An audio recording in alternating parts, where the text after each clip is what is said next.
Petite actu, toujours sur Tom's Guide, le premier navire de transport de pétrole 100% électrique sera bientôt lancé. Après les vélos, les voitures et les camions, ce sont les bateaux qui verront leur motorisation électrifiée. Le premier pétrolier 100% électrique vient d'être annoncé par la compagnie japonaise Asahi Tankers qui produira les 2 premiers modèles entre 2022 et 2023. Le transport maritime est extrêmement polluant, ce qui est d'autant plus un problème que c'est le moyen utilisé pour l'acheminement de plus de 90% des marchandises dans le monde. Pour lutter contre cette pollution et redorer l'image du transport maritime, la compagnie Asahi Tankers a décidé de prendre le problème à bras-le-corps. Ce sont ainsi 2 tankers, encore appelés pétroliers ou navires-citernes, 100% électriques qui seront fabriqués. Prévus pour le transport de pétrole lourd, ces cuves pourront stocker 1300 mètres cubes de la précieuse cargaison, ce qui lui donne un tonnage de 499 tonnes.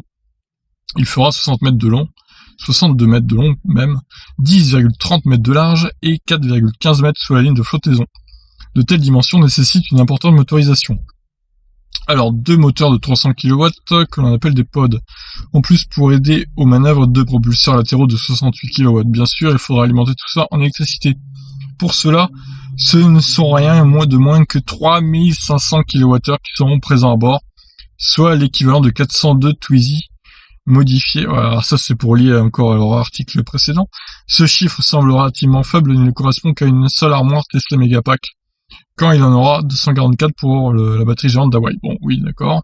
Les deux navires seront capables de naviguer à 11 nœuds ou 20 km/h par heure. Afin de mettre ces vaisseaux au point, la compagnie japonaise a signé un contrat avec la société E5 Lab. Ils seront terminés entre mars 2022 et mars 2023. En plus de son électrification, le navire est prévu pour relâcher ni CO2 ni NOx, ni SOx, ni fumée. L'IoT fera son apparition à bord pour aider à la tâche de l'équipage. Ok, bon, bah écoutez, alors pourquoi ne pas avoir choisi l'hydrogène plutôt que les batteries? Je trouve que l'hydrogène est mieux pour les bateaux, personnellement, parce que là, le problème, c'est qu'il va embarquer quand même 3,5 mégawattheures de batterie, c'est juste énorme. Alors certes, ça paraît pas énorme pour un si lourd bateau, un chiffre brut, mais bon, ça fait quand même beaucoup de batteries, et on sait que la construction des batteries pollue. Bon, vous me direz, ce sera vite compensé parce que les tankers, c'est vraiment ce qui pollue le plus, hein. Je crois que sur Terre, c'est les engins qui polluent le plus en termes de CO2 et de particules fines, etc. On dit après les voitures, mais les bateaux, même les avions aussi, c'est vraiment l'horreur, quoi. Voilà, bon bah en tout cas, vaut mieux peut-être un bateau à batterie qu'un bateau full pétrole. Je vous laisse réagir, qu'en pensez-vous? Ciao ciao.